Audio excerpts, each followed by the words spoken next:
about time to begin. Wow, that's great. Really appreciate your support and encouragement, and I hope that the last session was helpful for our husbands. We had an opportunity for you to write down some questions, and we didn't get it. So that scares me for a couple of reasons. Number one, it scares me because I know I didn't cover everything. So, but if you have any questions, throughout the program, feel free to ask me, and you can write those anonymously. You don't have to let us know who did those. In fact, I think that's probably best. Then you write, you may be in a situation. I just give you a quick example. I was at one of these one time, and I had somebody write a question. Her husband, and this is serious. Her husband, she couldn't be intimate with him very hard because he wasn't brushing his teeth. He wasn't keeping his mouth clean. And she said, "What do I do in a situation like that?" It was given anonymously, and it gave me an opportunity to deal with that publicly. It didn't embarrass him, and hopefully helped the marriage. I don't know if it did or not, but sometimes that happens. We can understand that. So just some things that you can put on a questionnaire and have something like that in that regard. So we're going to look in this session at the wife as God designed. And so now, just so you know, I'm not a woman. Okay? And so that's important to set for the standard here because I don't know everything about wives. But I do know what the 5 basic needs of a man are. And so, ladies, we're going to talk about that when we get to the practical section. If we walk back to the Garden of Eden in that beautiful utopia that God had created for mankind, we see that everything was just perfect. Everything was perfect. Well, not everything was perfect. It looked like it was perfect, but there was something missing. God had created everything, but at that point, He hadn't created anybody for Adam. So the Bible says that, Adam was all alone.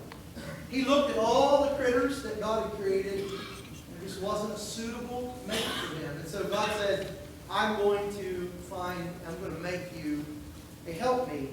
And then God, of course, performed that first awesome surgery on Adam. And from his side, from that rib, created a woman. And when she was brought to Adam, Adam said, "This is now bone of my bones and flesh of my flesh. She shall be called woman," because she was taken out of man. Now, fellas, if you really want to read that in the RSV, that would be the Rodney Standard Version of the Bible. He looked at her and he said, "Whoa, man." I'm telling you, it caught his attention. It was great. She was spectacular. She was the perfect mate for him. But problems ensued in that first marriage. Problems ensued in every marriage since then. And it really becomes a part of our lives because the foundations are being destroyed. Biblically, we're going to look at the same idea that we did for ladies.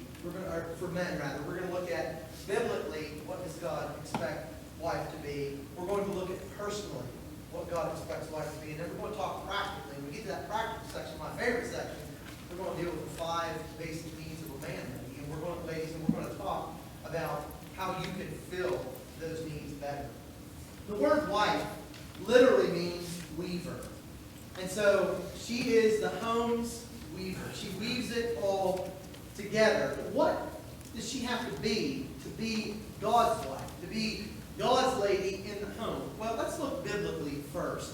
God has clearly outlined this role. And our world is changing it, ladies. Our world is changing it. Let me just say this, in kindness, the women's liberation movement has killed the ladies' role, has taken ladies' role and mutilated it. And now we are growing up a generation that doesn't even know what women is supposed to be, what woman is supposed to be. We have girls that have no idea what it means to be a keeper at home, Titus chapter 2. We have girls growing up that have no idea what it means to be submissive to their husbands. Automatically they think of some antiquated walking 3 steps behind their husband, being drugged by the hair. That is not God's intent at all. So biblically, what does wife need to be? Number 1, she needs to be affectionate. Titus chapter 2, go there with me if you would. And we see God's design for women here is dealing, and has to be, with affection. Titus chapter 2, verses 4 and 5. This is interesting. It's a very interesting text. Though Paul is writing, and he's really encouraging older ladies ladies, and here's what they're to teach them. That they may teach the young women to be sober. Now notice, to love their husbands, to love their children, to be discreet, chaste, keepers at home, good, obedient to their own husbands, that the word of God be not blasphemed. Now, oftentimes when I read that, even in churches of Christ, I get women kind of, all right, now what's his comments going to be about that? What's he going to say about that text? Because we have become so accustomed to this being a negative, that in our world it's negative. It's negative. I remember a couple of years ago, I was studying with a couple, and they wanted me to perform their marriage ceremony, and I said, okay, I would. They weren't Christians, and I said, but you got to study the Bible with me. That's part of my prerequisite for marriage. I had 3 counseling lessons that we have to go through. We were going through one, and I was talking about this very thing. She said, I don't like that. I would appreciate if you would deal with that. And I said, well, here's kind of the way it works. I said, real kindly, I said it, but here's the way it works. I either deal with it now, or the courthouse will deal with your divorce later. I would rather deal with it now. And she didn't like it. She didn't like this one bit. She said, what in the world does that mean? I said, well, here's what it means. That older ladies who teach the younger women to love their husbands. Are you kidding me? How do you love a husband? Lady, it is with affection. It is to be affectionate toward your children. And if you notice, the idea of affection there even goes into the home. She said, and Paul said, to be a keeper at home, to be chaste. This woman is not a promiscuous lady. We see this in our world, where wives don't even know how to dress. Why? Because our older ladies often aren't teaching our younger ladies. But the truth is, it's not being taught in the home in many places. And so we have girls growing up that have no idea about Titus chapter 2 and God's plan for wife to be affection, to be with affection. Number 2, and we're going to talk practically about some of these. Number 2, admiration. If you look at Ephesians chapter 5, and you look at verse 33 in particular. Ephesians chapter 5, listen to what the apostle writes. He closes this chapter by saying, nevertheless, let every one of you in particular so love his wife even as himself. Now notice, and the wife see that she reverence her husband. To revere your husband, to have reverence for your husband, it's to admire him. To look up. Now you say, whoa, Rodney, that just doesn't happen. I mean, my husband's not admirable. I mean, I just don't look at him like that. Let me ask you a question, ladies. If your husband was God's man that we talked about in the first session, would it be easy for you to look up and admire him? A man that is temperate, a man that writes your notes, a man that holds your hand, a man that gets the door for you, a man that puts you on a pedestal as queen of the castle and loves you with all his heart. I'm telling you what, submission, admiration would not be a problem in our homes. Ladies, I give you this, and I believe this. Sometimes it's very difficult to admire some of the fellas that our ladies are married to. That's just the bottom line. I wish that weren't the truth. But now, and I'm coming from a perspective that I have a little bit of investment here, because I have a 16-year-old daughter. And she's pretty as a peach. I'm telling you, she's as pretty as her mama. And boys, one of these days she's gonna meet a fella.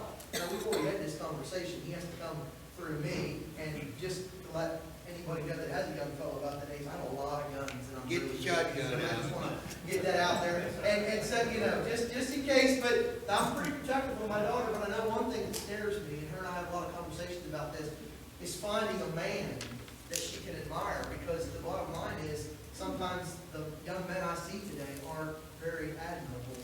It's difficult for a good young lady to find a good young man, and vice versa. If you're God's man, it's easy to be admired by your wife, or it should be. Number 3, biblically, she needs to submit. If you look at Ephesians 5 and verse 22, Paul was very clear when he said, wives, submit to your own husbands as unto the Lord. Now again, I know that what I'm teaching is not popular in our world. You'll never see me on TV teaching 10,000 people like you will some televangelists tomorrow. Number 1, I don't have the hair for it. Number 2, I don't have the message for it. I really don't. The message I teach is different. It's biblical, and biblical is not as in today as it once was. So when a woman thinks about submission to her husband, she says, "What are you kidding me? Are you kidding? I need to submit to this man. But again, that's why I started with husbands. Because husband is the leader of the family. If he's God's man, let me tell you something. It'll be a lot easier for a wife to submit to that kind of man. So if husband's right, it's much easier for a wife to be right. Number 4, she needs to learn preservation. Paul said in Titus chapter 2 that she needs to be a keeper at home. I know, again, this isn't a very popular subject, but ladies, we need to teach our girls. We need to teach older ladies, need to teach the younger women to be domesticated, to learn to keep the home. Now, how does that look in your world? Well, there again, it becomes knowing each other. Some husbands do not mind coming home and having chaos in their home. They don't mind dirt on the floor. They don't mind stuff on the table piled up. If that's you, then you guys may work that out, and it may be perfect for you. Some fellas don't. But a lady needs to learn to keep the home. When a husband comes home from work, one of the greatest treasures he can find is a nice, neat, orderly house. A wife is to be a keeper at home. Now, some people ask me, well, does that mean a wife can't work outside the home? No, that's not what that verse means at all. Can a wife work outside the home? Absolutely, she can work outside the home. But let me tell you, if she does, her second job is outside the home. Okay? Her first job is in the home. And it's very important for a wife to learn to be a keeper at home. It's interesting. I'm seeing this a lot more and more. When I was a kid growing up, all the girls in my class, they all baked cookies. At like certain Halloween parties and stuff, they would bring in cookies that they baked with their mom. Now, I'm a school bus driver too. I drive a school bus. Great way to get into our community, and I know a lot of people because of that. I drive a school bus and I see a lot of girls getting on. And I talk to the girls on the bus. I have a good relationship with all the kids. And I said, so what do you do? Do you guys like to bake cookies? And very, very few of them know anything about baking at 13 and 14, 15, 16. And so what kind of home do you want to have? And they don't even know. They don't have dreams for a home. They don't know what it's like to keep a home. Now, there are a couple girls on my bus that do. And of course, I've already prearranged marriage for my children with them. They don't like it, but that's the way it is. That's the way it's going to be. It's important. It's important for a wife to be a preserver, one who knows how to keep her home. Biblically, that's not an exhaustive list, but that's a good start to get us started personally. Ladies, what do you need to be personally? There's no greater passage in the whole Bible than Proverbs chapter 31. Proverbs 31 is God's outline of what God's wife needs to be. Proverbs 31, and if you look in verse 10 beginning, he goes all the way to the end of that chapter, and this is really, really important that we understand this. In fact, you don't have to do it right now, but I believe if you look on the back of your outline, is it on the back of that outline that I put that flower? Okay. On the back of your outline, you can glance at it now. There is an acrostic there. It's the word flower. Remember I said, husbands, your wife is like a tender flower. Well, if you look at the word flower there, what I did was I took that word and I went to Proverbs 31 and I kind of filled those letters in. And I wanted to give that to you, ladies, wives or wives-to-be, to kind of think about some things. It's not exhaustive, but it'll help you.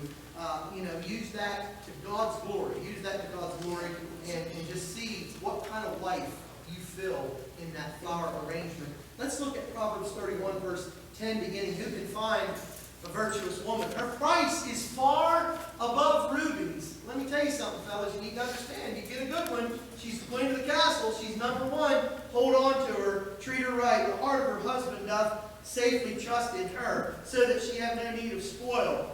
She will do him good and not evil all the days of her life. She seeks wool and flax and works willingly with her hands. She is like a merchant ship. She brings in her food from afar. What kind of lady is this? What kind of personal, what kind of lady do I need to be personally, Rodney? What does God want for me? Here's what he wants. He wants a Proverbs 31 woman. This is the lady that is like the merchant ship. She brings in food from afar. She takes care of her family. She rises also while it is yet night. I have to chuckle at that one. I have to laugh at that one because I'm an early riser. I like to get up early and get things done. my day started.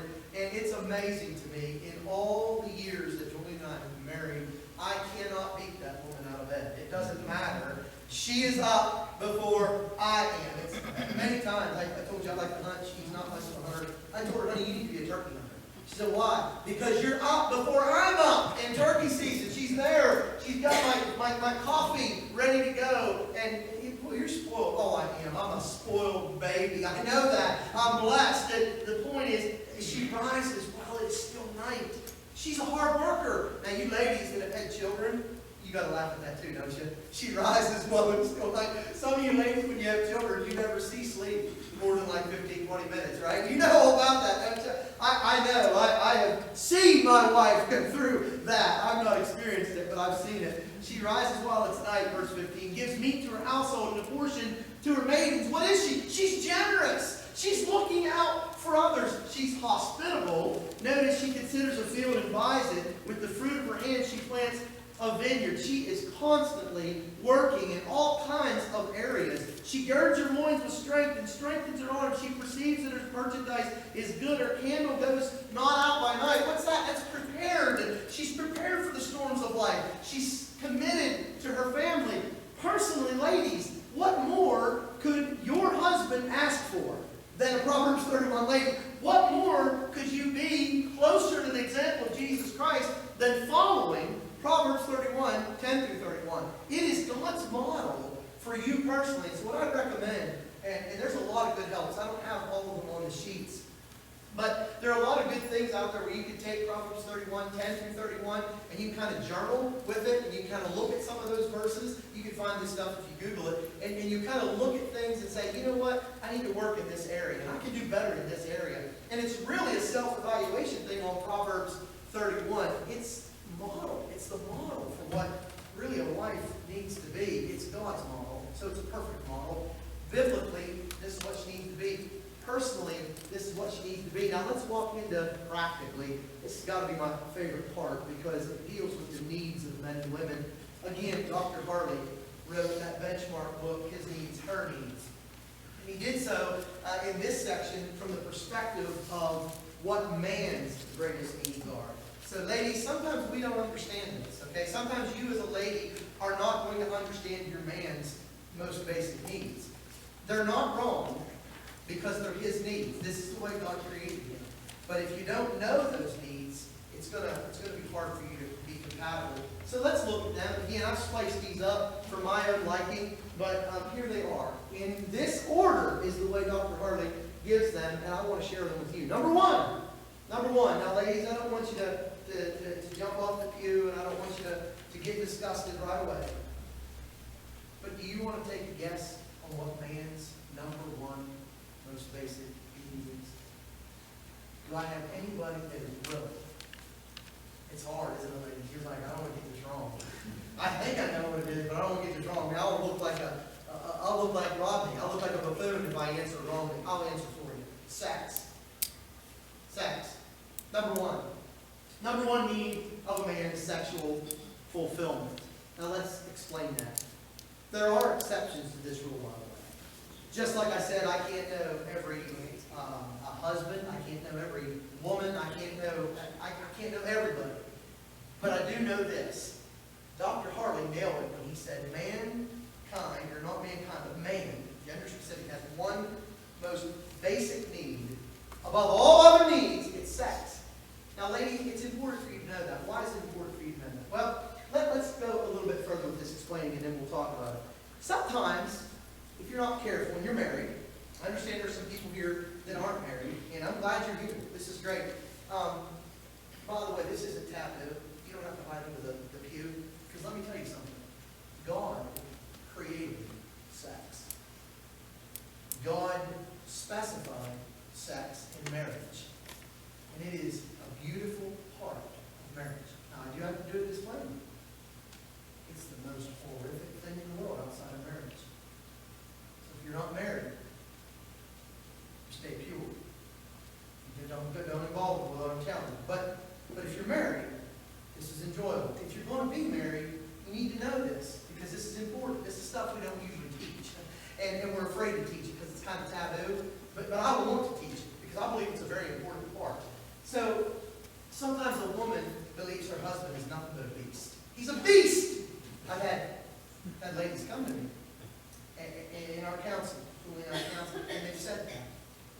me he can't keep his hands off me. He's like an animal. Listen to me, ladies. He's not like an animal. That's his number one basic need. He needs sex. Whenever he sees you, he's attracted to you. He wants to be with you. Remember, closeness and affection to him is different than you. And so I've heard this. All I want him to do is rub my back. That's it. I want to stop there. Ladies, I sometimes wish God would have designed us a little bit different, but it doesn't work that way. You couples that are dating need to remember this too. This will keep you out of premarital sex. So when you're rubbing the shoulders of your wife, she's thinking, that feels so good. It's so warm. I love him. You're thinking, let's continue. Let's continue this a little bit further in a different place, right?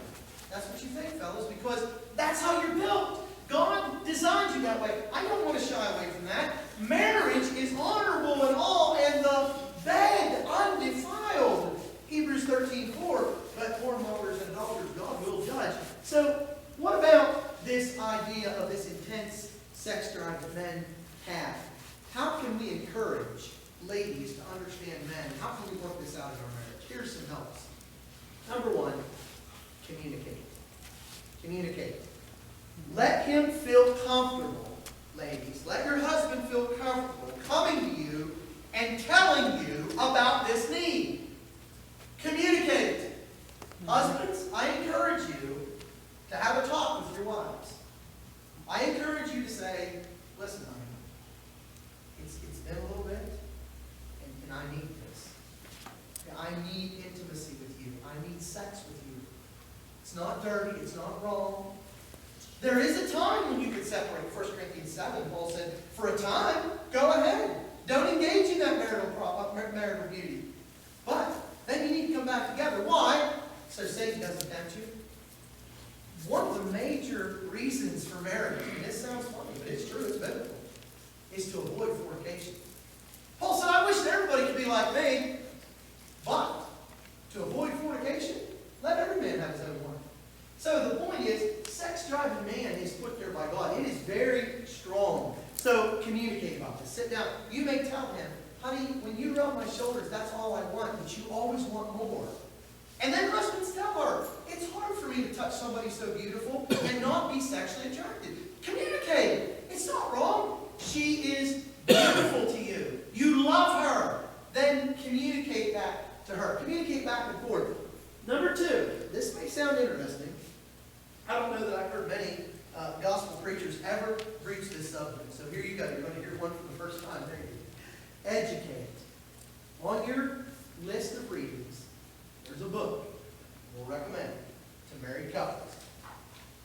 It is a guide to sexual satisfaction. I know that sounds really strange. I can't believe he just recommended that book. Well, I did. Here's why. Be honest with me. Was your home growing up like my home? If you said the word sex, you got slapped. Well, it wasn't my home. They talked about it. I'm not kidding. We just did not talk about sex at all. Marriage, some. Sex. You didn't bring it up. It wasn't talked about. So what I learned initially about sex came from the world. And let me tell you something. If anybody ought not to be teaching young people about sex, it's the world. They ruin it. And they don't know about sex. They don't know about God's plan. And so, I'm serious, parents. We need to sit down and have conversations with our children. I know how hard this is. This is very, very difficult. My daughter said to me, I was preparing this, and she was in my office one day, and we were talking, and she said, Dad, when I get married, you'll do the counseling, won't you? And I said, well, absolutely. I mean, you're not getting married unless I do the counseling. And she said, that'd be kind of weird, you doing my counseling as a father. I said, you think that's weird? You wait till I sit down and have a talk with you and your fiance about sex. And she looks at me and said, you're not serious. I said, oh, I'm serious. Oh, I'm serious. She said, I don't think I'll ever get married. I said, and that's fine with me too. We need to have this conversation. We need to talk. And I want her to know that, listen, the fella that you're going to marry, when they're sitting there across the table from me and Jolene, I want her to know that his number one basic need is sex. And in marriage is where that's fulfilled. There's a book, A Guide to Sexual Satisfaction. It's very tactfully done. Again, theologically, I can't recommend any of these books, but practically, I can recommend these books. And we need to learn tactfully about sex. Number 3, under this idea of encouragement, is first you communicate, talk to each other about it. Number 2, educate. Number 3, designate. Now, listen to me, married couples. You need to set some time aside for sex. The world gets busy, and here's how husbands and wives are so different. Husbands, if I'm wrong in this, throw something at me, okay? You can fight with your wife. She can say something mean to you, and then you can say, all right, honey, I'm sorry. And she says, okay, I'm sorry too. And we go to bed. Right, husbands? Doesn't bother you a bit. You can hop right in bed and engage in sex. Doesn't bother you. She doesn't work that way. That's where the communication comes in. She's having a hard time at work. She's having a struggle with the children. She's having maybe a physical struggle. Maybe something's going on in her body. You guys need to designate time for sex. And husbands, you need to be patient with her in this. Wives, you need to understand your husband. You need to say, listen, I can't do it tonight. I just don't feel up to it tonight. But I promise you, ladies, are you taking notes? Write this down, please. But I promise you, honey, if you can wait till tomorrow night, I'll make it worth your while. I know that sounds a little funny, doesn't it? We're talking about marriage. We're talking about one of the most beautiful parts of marriage, the intimacy, the sexual part. Husbands need to know that. Honey, I can't do this tonight. I'm sorry. I'm just so tired. I've got a headache. Whatever. But I promise, if you can just hang tight, we'll put this on the calendar, and we'll work it out. And I promise you, you're going to really be happy with it. Now, what he's going to do, ladies, what you're going to do is you're going to take his brain and make it jelly. You with me? You're going to make it jelly. He won't be able to think about anything ever again. He'll probably get fired from his job the next day. And if he's a preacher, he won't be able to write a sermon. Don't even try to write a sermon, guys. If you're a preacher on that, you won't be able to do it. But what he's going to be doing is all day, he'll be anticipating. He's going to be thinking. He's going to be thinking of you. He's going to want to talk to you. He's going to want to see you. Now, ladies, be careful. When he gets home, understand that, okay? The anticipation's been building. Don't let him down. Don't let him down. Sex is his number one need. So fulfill that need. Where can it be fulfilled? Only in marriage. Do you realize, ladies, you are the only one? You are the only one in marriage that can fulfill that husband's number one drive. You're it. No woman on the street can. No, and nobody else can. You're the only one. Now that's special, okay? But you need to know that going in. So you need to designate. Take some time to set aside for sex. I encourage couples to share a calendar on their phone, and there's nothing wrong with coming up with a little emoji, like a little smiley face emoji or a little embarrassed emoji or something that you put on that date, and only you two know. Very intimate. And you might put that on there and say, did you look at Wednesday? Did you look at Wednesday after Bible study? Did you see that little emoji on there? Oh, I saw it, honey. All right, well, we'll take the children to Bible study. We're going to get them to bed as early as we can. And then, I have one with you. And I'm going to tell you what, that makes for a sizzling marriage. He's in a dream world. Why? Because this is number one drive. God made him that way. He's not weird. He's not an animal. He's not a beast. That's his number one drive. And so, ladies, you need to know that going in. Number 2, very closely associated with the sex drive, is what I'm calling sport. Sport. Your husband wants a playmate. I know that sounds funny. But, ladies, you know that we're not always the most mature people in the world as husbands, right? We want a playmate. We want somebody that we can share interests with. Okay? Explanation. Let's talk about this. It's not uncommon for a woman when they're dating, when a man and a woman are dating, to be interested in the man's hobbies. You know how that is. So I want you to think about the times when you're dating. And if you are dating right now, I want you to think about his hobbies. What's he like to do? Are you interested in those? Well, yeah, I like to do those with him. I'll talk to him about it. And we'll even do it. You know, I've known ladies that have stood by a racetrack for hours that couldn't care less about the car going around the racetrack. But her boyfriend liked it, and so all of a sudden, she liked it, right? But what happens sometimes when we get married, we drop it. We sort of, well, you go to the racetrack, and I don't like that kind of thing. And so we become separated. That right there is a breakdown of marriage. That is where affairs begin. Let me share with you why. Because while he's at the racetrack, let's use that as an example, he finds Susie over there, who may not even be attractive at all. She may not even be attracted to him at all, or he to her. But she comes over and she's really, did you see that sprint car? Oh man, what kind of engine he's got into that? I don't know. What do you think? They begin to do what? Just what Harley said in his book about man. She begins to deposit into his love bank. And guess what? She shouldn't be depositing in his love bank. And he comes home and he says to you, oh honey, it was so cool. Sprint car. I know. Cars went around the track. Boom, boom, boom. I know. I got you. And you're thinking, okay. Husband's thinking, okay. He goes back to the track. And she's interested in it. And man, she's got pictures of a car her dad used to have. And the next thing you know, she's like, why don't we go over to the food booth and get a Philly cheesesteak together? And they're eating a Philly cheesesteak and they're talking cars. And the next thing you know, ladies, listen to me. The next thing you know, he's leaving his entire family for some lady at the track that's not even as cute as me. How in the world could that happen? Tell you how it happened. He wanted a playmate. And I'm not blaming you, but you wouldn't be his playmate. Now, let me tell you something. There's never a cause for an affair. Never. No excuse. I don't care, fellas, if she put all kinds of deposits in your love bank. Get them out of there. Stop it. You be loyal to your wife. But I'm saying that's how affairs happen. He wants somebody to be sport with him, to have fun with him. In fact, for men, having a playmate is only second to sex. And they're very close in the psychological scheme. Let's talk about some examples. Sometimes this is hard. Sometimes couples will come to us and they will have nothing in common. In fact, let me just tell you the truth. Julie and I will do marriage counseling. The main reason we do marriage counseling is for evangelism. Because I love people's souls. If I can help their marriage, it's my favorite thing in the world to do. But ultimately, as a gospel preacher, as people, I care about people's souls. So I look beyond the marriage. I want to help save their soul.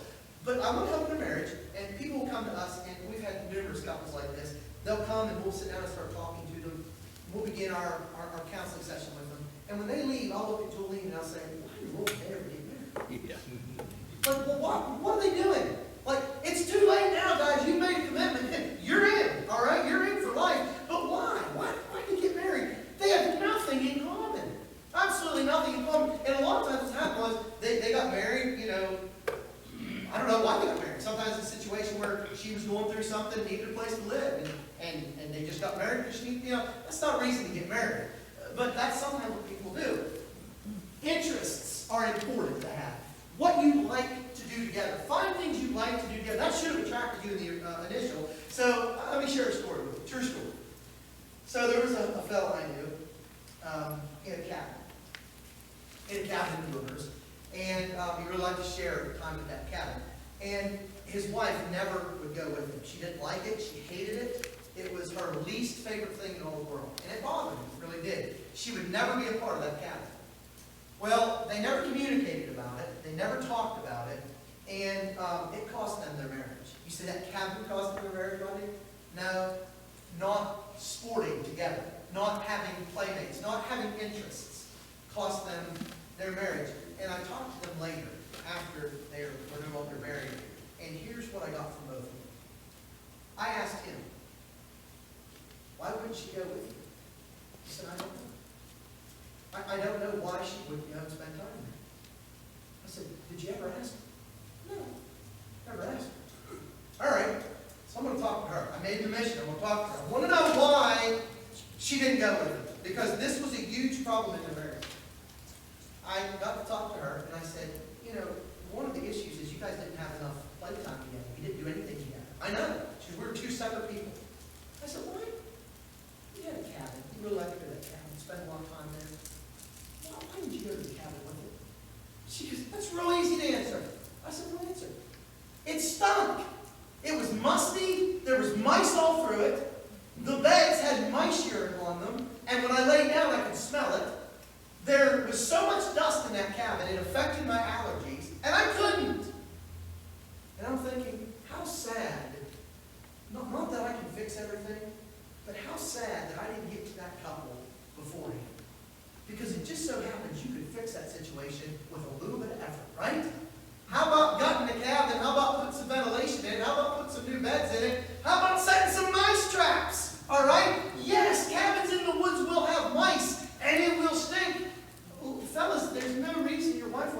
down with, now, to that fella, it didn't bother him a bit. He didn't mind it a bit. It was his thing. It was not her thing. That could have been fixed had they had communicated. What he was looking for was a sport. He was looking for a playmate. He just wanted somebody to spend time with his cabin around the fire. He just wanted to enjoy her, that's all. She said no. But her reason was legitimate. Boy, if they just communicated. Here's what I recommend couples to do. Find out what you like to do together. It's kind of easy in today's world. It really is. I think it's easy. Like a lot of couples, and I find a lot of couples doing this now. You know, coffee's trendy right now. Trendy? I like that word, trendy. I don't really know what it means. Don't ask me to define it. But trendy. Coffee's trendy now. So a lot of couples are into the whole coffee thing. You know, you go to your coffee shops, and you have your little favorite coffee shops, and you have your favorite brews of coffee, your blends of coffee, and you have your little, I just learned about this last week, so I'm going to sound like an expert, but I'm not. A maca pot, does anybody know what a maca pot is? It's a way to make espresso without the French. Oh, it's cool. Don't you think I got one coming from Amazon, because I like espresso.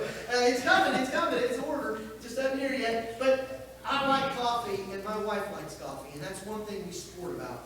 And so, sometimes our entertainment's coffee. Sometimes what we'll do is we find coffee shops everywhere we go. And we pay exuberant amounts of money for a cup of coffee. It's terrible today, isn't it? When you walk in and have to spend $4 or $5 for a cup of coffee, it breaks my heart. But I learned this, that if it keeps my marriage and it keeps us sporting together and laughing together and having fun together, and we actually have fun. We'll talk about what we could have done with that $5. We could have bought this. We could have put toward our retirement. I know, isn't that silly, honey? Do you like it? Isn't it great? And we enjoy that coffee together, and that's sporting. And what that does is that you say, a cup of coffee? Come on. That cements a marriage together. No, what it is, it's sport. It's play. It's fun. It's enjoyment. It connects me to her. It connects her to me. And so it's important to do those things. Do you like to garden? I don't know what you folks like to do. I was in a congregation one time and I talked about gardening, and nobody knew anything about gardening there. And so they looked at me like, you still garden? Yeah, we garden and we can food. And you see, we have a couple of steers in our pasture. We raise our own beef and hogs and chickens. And I'm telling you, I'm just as country as they come. But that's our thing. That's our thing. Somebody asked me not long ago, can't you buy like a half a beef cheaper than you can raise steers? I said, oh yes. You go buy your beef, it's a lot cheaper. A lot less headache too. But you know what? My wife and I raise beef. It's our sport. It's our fun. We're homesteaders. Do you make any money? No, it costs me about every dime I make. I'm serious. Everything goes into hay and pasture and fence and a barn, and it's just every night I'm out there, and she's out there every morning faithfully with those cows. And why would you do that? Because it's something Julie and I do together, and I wouldn't give it up for anything. It's something we talk about on the phone. We listen to podcasts about it. We have blogs that we follow. It's our thing. It's what connects us. It's sport for us. It may not be for you. What is it for you? What do you and your wife love? What do you do? Find something that you love together and do it. Do it. Have fun with it. Number 3, stunning. Ladies, your husband wants a stunning wife. Now you say, hold on a minute. This is, seriously, an attractive spouse.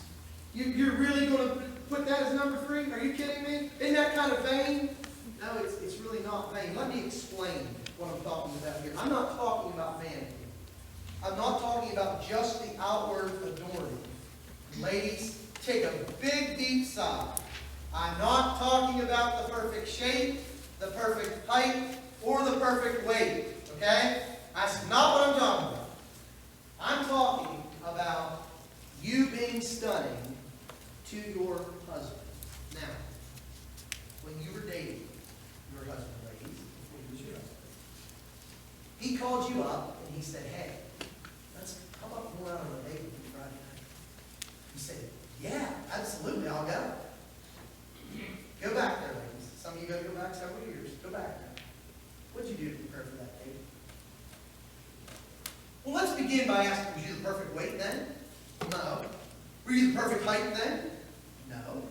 I mean, were you just a perfect specimen of a man? Well, no. All right, but what did you do? Let me ask you a question. Did you do your hair? Did you brush it? Did you curl it? Whatever you do with hair. I don't know. I haven't done anything with hair in years. what do you do? What'd you do? Let me ask you a question. Did you brush your teeth? Did you put a little mint in? Because you wanted to smell sweet? Let me ask you, did you get down here to Bath and Body Works? Did you get some lotion? Did you put that lotion on? Because whenever he rubbed against you, you wanted him to smell that lotion. Did you get a little spritz of body mist and you wanted to smell good for him? Did you pick your old ratty t-shirt out that has stains all over it, or did you put the nicest shirt on you had? I'm going to say, when you went on a date, when you were dating, I'm going to say you fixed yourself up. I'm going to say you took time. Now, we know how life gets. Listen, ladies, when they have children, things changes with their bodies. They do. You ladies are incredible. You're incredible. I never had so much respect for women until I seen children. And honestly, I mean that from the bottom of my heart. There's no way in this world there's any man tougher than any woman. Don't even say it, fellas. You're women, okay? Compared to a woman. I know that, and you know that. Bodies change over time. Your wife won't look the same exact way she looked when you married her. She won't be as trim. By the way, those coffee shops put fat on you. Watch them. But they will. They will. You won't be as fit, maybe, as you were. But you know what you can still do? You can still fix up. I knew a lady. In fact, it was one of our relatives. She was always a heavy-set lady. She was one of the most beautiful women that I've ever seen. Not the most beautiful woman, because she's sitting right here. She's very well. I used to tell her that. She was one of our relatives. I could tell her that. And I'd say her name, and I would say, you know, you're just so pretty. She didn't feel pretty, but she was so overweight. But she was so pretty. You know why? She always took time to adorn herself for her husband. Special little things.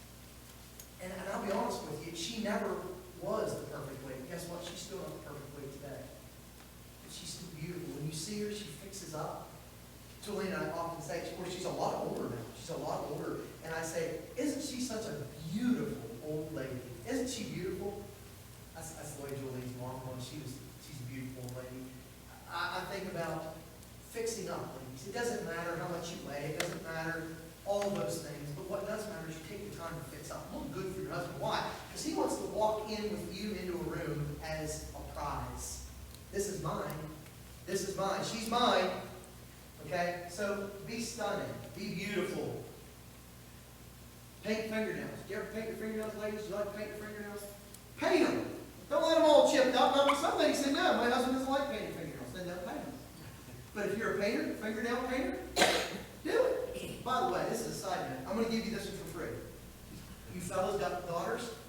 No, Isaiah's got a couple daughters. Don't mean to single you out here, Isaiah, but we'll give you a little tip that you'll never, ever regret.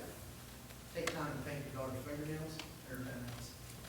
Say to her, hey, Ava, come here. If they paint their fingernails, they have to get to a certain age. Our daughter has to be a certain age before we paint them. But when she got to that age, I said, come here, honey. Daddy's going to paint your fingernails.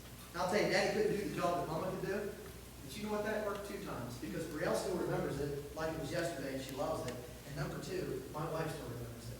You know what I became when I painted her fingernails? I became her hero. I'm painting my daughter's fingernails. That's a side note. That one's for free. Let's move on. All right, here we go. Let's talk about examples of this stunning. Communicate. What does your husband find attractive? It's interesting. I met a fellow not too long ago. His wife is actually coming to our congregation. We're working with her and praying that she's baptized. He hasn't come yet. I actually knew him before I knew her. She comes, he doesn't. But I was inviting him to worship the other day. I said, hey, you're down, your wife's down there. Where are you at? You know, I said, I know real well I can do that. And he said, well, I don't know. Probably some of those ladies in that congregation wear perfume, don't they? Well, that's kind of a weird question, isn't it? Like, I never got that question before. I said, well, yeah, I guess they do. Why? I'm allergic to perfume. I said, I'll put you back in my office. Okay? We'll isolate you if we have to. You don't have to breathe the perfume. But that was funny because I thought, well, if I was giving this lesson to his wife and I say, you know, put on some perfume, he wouldn't like that. So I talk about communication here. Ladies and husbands, communicate. What does your husband find really attractive?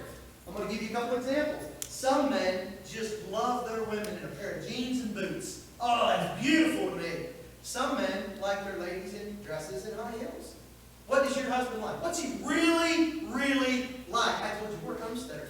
I love it when my wife puts her Carhartt coat on and her muck boots, and she's just an old farm girl. You know what that does to me? Oh, she's a beautiful specimen. Now, she fixes herself all up on Sundays. Now, that's another story. I'm attracted to that too. I just like all kinds when she does it. But my point is, find out what is attractive to your husband. Remember this, something initially attracted you to him, right? Something initially attracted him to you. What was it? Figure it out and go back. Number 4, support. This is number 4 need of a man, ladies. Support. Let's talk about it. What is it?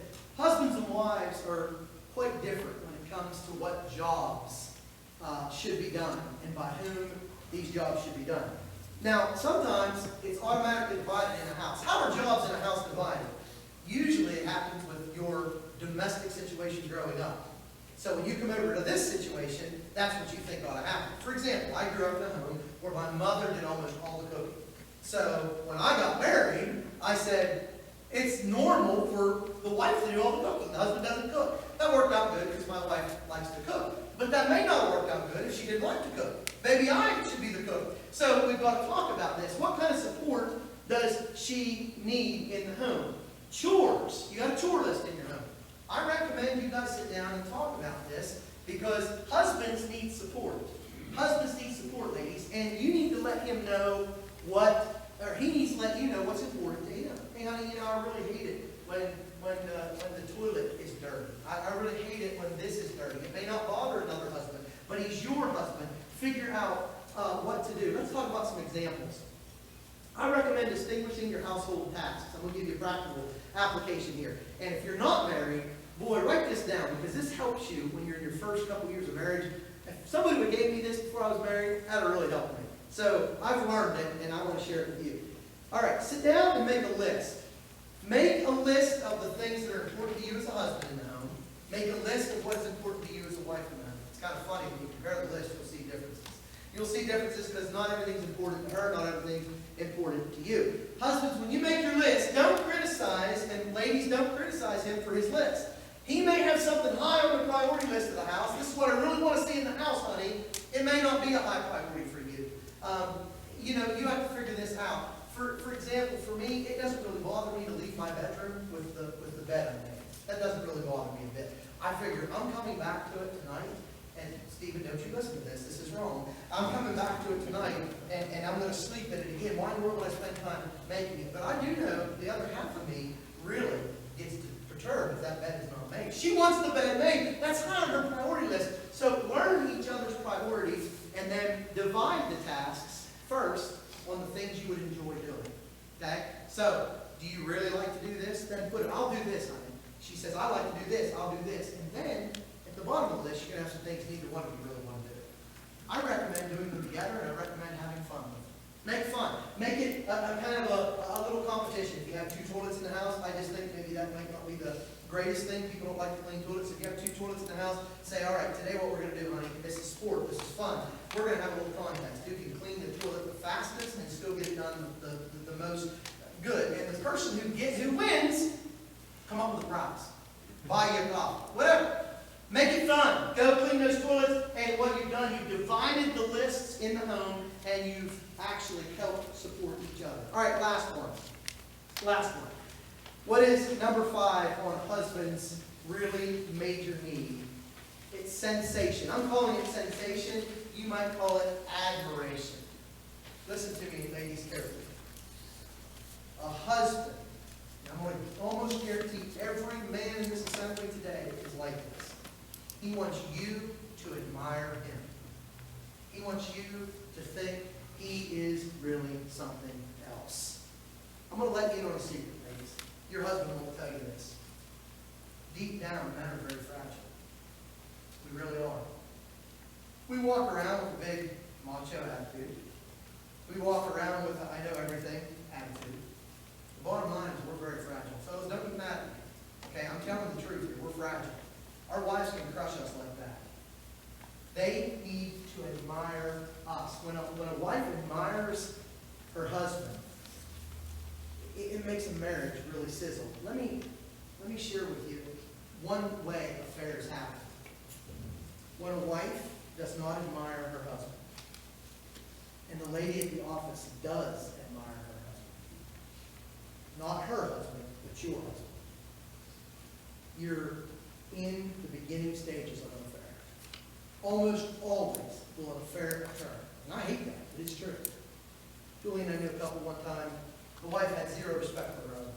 Zero respect. Didn't say anything nice about him, ever. He was at work. He found a lady that was having trouble in her marriage. And she really admired him in some of the things he put up with in her. So she began to tell him how much she admired him. You've been so faithful to your wife through the years, even though she does this to you. And even though she said that, you still say, well, yeah, I do. Yeah, I do. And she began to admire him, and he began to puff him up a little bit. And she began to deposit in his love bank, so much so. Do you know the rest of the story? Do I need to tell you the rest of the story? Yeah, they had an affair. They had an affair. Why? Because the wife didn't admire the husband. And you say, well, maybe he wasn't very admirable. He probably wasn't.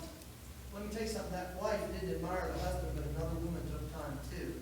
And he was endeared to her, and they had an affair, and the family was crushed. The family broke up. How sad. How sad. All because someone didn't admire their husband. All right, here we go. Ladies, I'm going to give you an example. We're going to close. I want you to make 2 lists, ladies. Y'all can make them right now. I want you to make 2 lists. First list. I want you to write all the things that you admire about your husband right now. You say, I'm going to do a little thinking here. What I want you to do. I want you to think. For those of you who are not married, this might be a great thing to write down and put in your cedar chest. And when you do get married, in about 15 years, pull it back out. If you ever have trouble, pull it back out. What do you admire about your husband? Well, you know what? He is a good father. He spends time with the children. Write that down. You know what? He's a hard worker. He's not lazy. He works. He provides. Write it down. Okay? Other list. We're going to have another list. I want you to write down some things that you don't admire about him. I want you to be truthful. You know what? Sometimes he loses his temper. I don't admire that. Sometimes he speaks to me harshly, and I don't admire it. Write it down. And what I want you to do, ladies, is I want you to say to your husband, honey, I need to sit down and have a little meeting with you, and we need to talk about my list. Now, your husbands that are here are already ready for this. They know it's coming. I want to share with you my first list, the things that I really admire about you. What are you going to do? You're going to make a deposit every time. Every admiration, you're going to make a deposit in his love bank. Then you say, there are some things that I can't admire about you, and here they are. I want to talk about them. Honey, when you lose your temper and aren't patient, I really don't admire that about you. Husbands, be a man, be willing to hear it, and then you better make yourself a list of things you're going to work on as a child of God, as a Christian man, to be the kind of man that your husband or your wife rather can admire. 2 lists, ladies. Write them down. Talk to your husband about them. And remember this while you're making the list, by the way. You cannot force your husband to change. You cannot make him become the second list that you want. But what you can do is you can change you. And he can change him. You know what? If husband and wife in the home is changing to be in the image of Jesus Christ, and the image of the model that God set before them in marriage and for the home, you know what will happen? Our marriages will go from mediocre. Our homes that are breaking down, the foundations are crumbling around us, will begin to be reinforced and strengthened. And instead of just being married, you'll be married. You'll love it. I want you to have the best marriage you can. Wives, there's no question that the foundations are being destroyed. Let me tell you something. Wives, you have so much power over your home. That foundation can be really fixed if you become the woman that God wants you to be. If you become the wife that God wants you to be. Let's pray together. God, you're such an awesome God, and we love you so much. We praise you for marriage and for the home. Father, there's a lot of marriages and homes that are destroyed in our world. Our world, Satan has lied to homes. He's lied to people, and their homes are not what they need to be. Sometimes our homes are not what they need to be, Father, because we're not following your plan. We're not following your perfect pattern. Father, I pray for every couple that are here today. I pray for every couple that will be hearing this on the live stream, or maybe hearing it later in the recording. Father, I pray for them. I pray that you'll please help these words from your word to penetrate their lives. Help them to take it serious. Help them to mend their marriages, to secure the foundations, that our homes may be what you would have them to be. Father, we know as goes the home, so goes our nation. Our nation's in trouble because our homes are in trouble. Strengthen us. Strengthen each family here. Strengthen this good church. Strengthen our families, our homes, and our marriages, that we might be what you need us to be. We love you. We praise you. We pray for good fruit to come from this weekend.